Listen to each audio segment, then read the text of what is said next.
சந்தோஷம் மிகப்பெரிய சிற்ப கலைஞன்.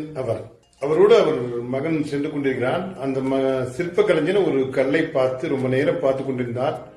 நிறைய கற்கள் இருந்தது. ஒரு கல்லை மட்டும் தனியாக எடுத்து வீட்டுக்கு வந்து விட்டார்.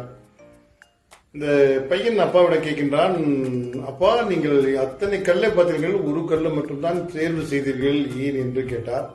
இந்த கல்லு தான் சிற்பத்துக்கு தேவையான கல், அது பார்த்தேன், அது எனக்கு உகந்ததாக இருந்தது, எடுத்து வந்தேன் என்று சொன்னார். பிறகு அந்த கல்லை செதுக்கிக் கொண்டே இருந்தால் அது சிலையாக உருவெடுத்தது.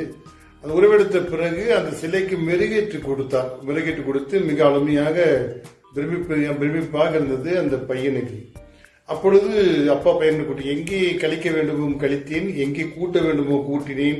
இப்பொழுது இந்த கல் ஒரு சிலையாக ஒரு கோயில் கர்ப்ப கிரகத்தில் பல ஆயிரம் பல கோடிக்கு விலைக்கு பேசிக் கொண்டிருக்கிறார்கள். எங்கே கூட்டணும், எங்கே கழிக்கும் வேண்டும் என்று தெரிந்து கொள்ள வேண்டும். அதற்கு மேல் அந்த கலையை கலைநயத்தோடு செய்த வேண்டும்.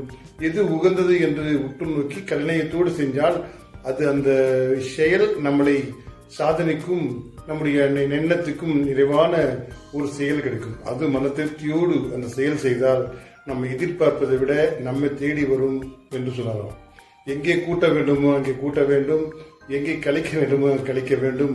கூட்டலும் கழித்தலும் வாழ்க்கைதான். அதே போல் நாம் எது செய்கின்றோமோ அதிலையும் சில நினைவு சொல்களை கண்டுபிடித்து விட்டால் வாழ்க்கையில் சிறப்பான ஒரு செயல் அமையும் என்று மகனுக்கு சொன்னாராம்.